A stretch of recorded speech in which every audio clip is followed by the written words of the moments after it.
Welcome to Padlet Home. Explore the new dashboard using the buttons at the top. Search for templates in the gallery. Learn how to use every Padlet feature on the Learn page.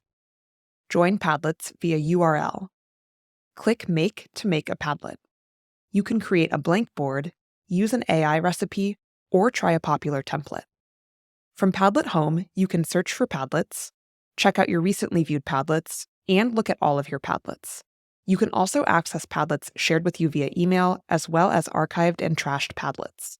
Your bookmarks are located below. If you are part of multiple workspaces, click your name at the top to switch between them. This includes Teams, Classrooms, and Padlet for Schools accounts. You can also use this menu to go to your account settings, see what's new on Padlet, and more. If you miss the old dashboard, you can still use it for a limited time. Just click your name at the top and then switch to Old Dashboard.